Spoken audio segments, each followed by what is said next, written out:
আমার প্রিয় ছাত্রছাত্রী শ্রেণীবেদী সকলকে প্রণাম, শ্রদ্ধা, ভালোবাসা। মূলত আজকে এখানে আমরা সমবেত হয়েছি ক্লাস 12-এর ছেলে মেয়েদের আমরা বিদায় সংবর্ধনা জানাবো। কিন্তু পরীক্ষার বিষয়ে সমস্ত কিছু প্রায় তোমরা জেনে গেছো, ক্লাসে আলোচনা সব কিছু করেছি।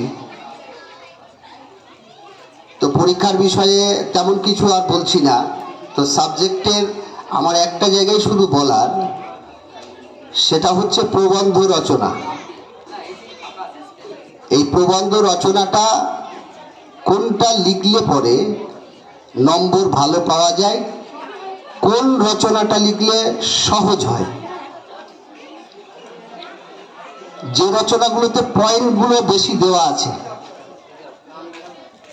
ওই রচনাটা লিখবে, হয় মনশ্চিত্রটা, আর না হলে ওই যেটা পয়েন্ট পয়েন্ট করে দেওয়া আছে ওইটা। এই দুটোর মধ্যে যে কোনো একটা সিলেক্ট করবে, আর বাকিগুলো পারবে না, কিন্তু ওগুলো বড় করতে পারবে না সবাই। একজন পারতে পারে, বাকিগুলো পারবে না। তাহলে সহজ হবে ওই দুটো। আর সাবজেক্টের সব 5 নম্বরের প্রশ্নের উত্তর, ওগুলো যা ক্লাসে আলোচনা করেছি ঠিক ওইভাবে।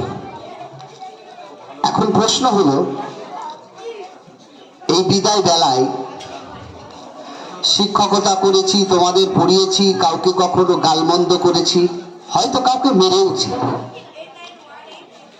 আবার ক্লাসের মধ্যে এটাও বলেছি, বাবা তোরা আর কটা দিন আছিস, কেউ এমন কিছু করিস না যেন বকতে হয়, যেন মারতে হয়।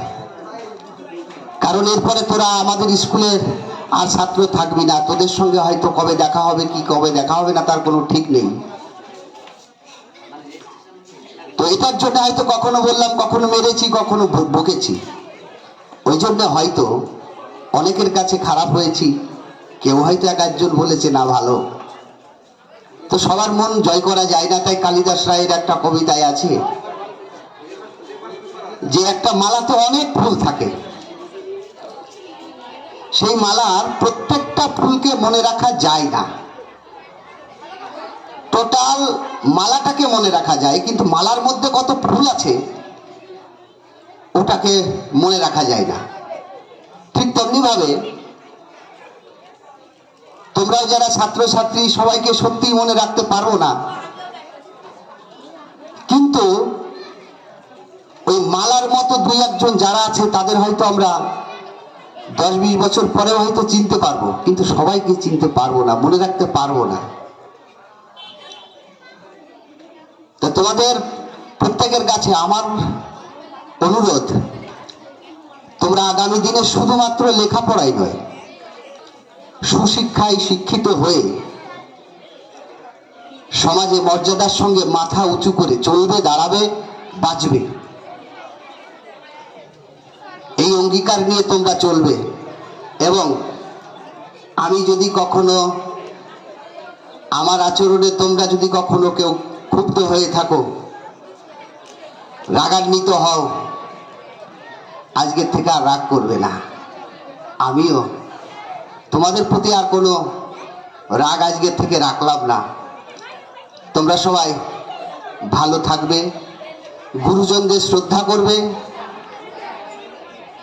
মা বাবাকে শ্রদ্ধা করবে, পড়াশোনাকে ভালোবেসে উচ্চশিক্ষায় শিক্ষিত হয়ে সুপ্রতিষ্ঠিত হবে। এই কথা বলে আমি আমার কথা শেষ করলাম।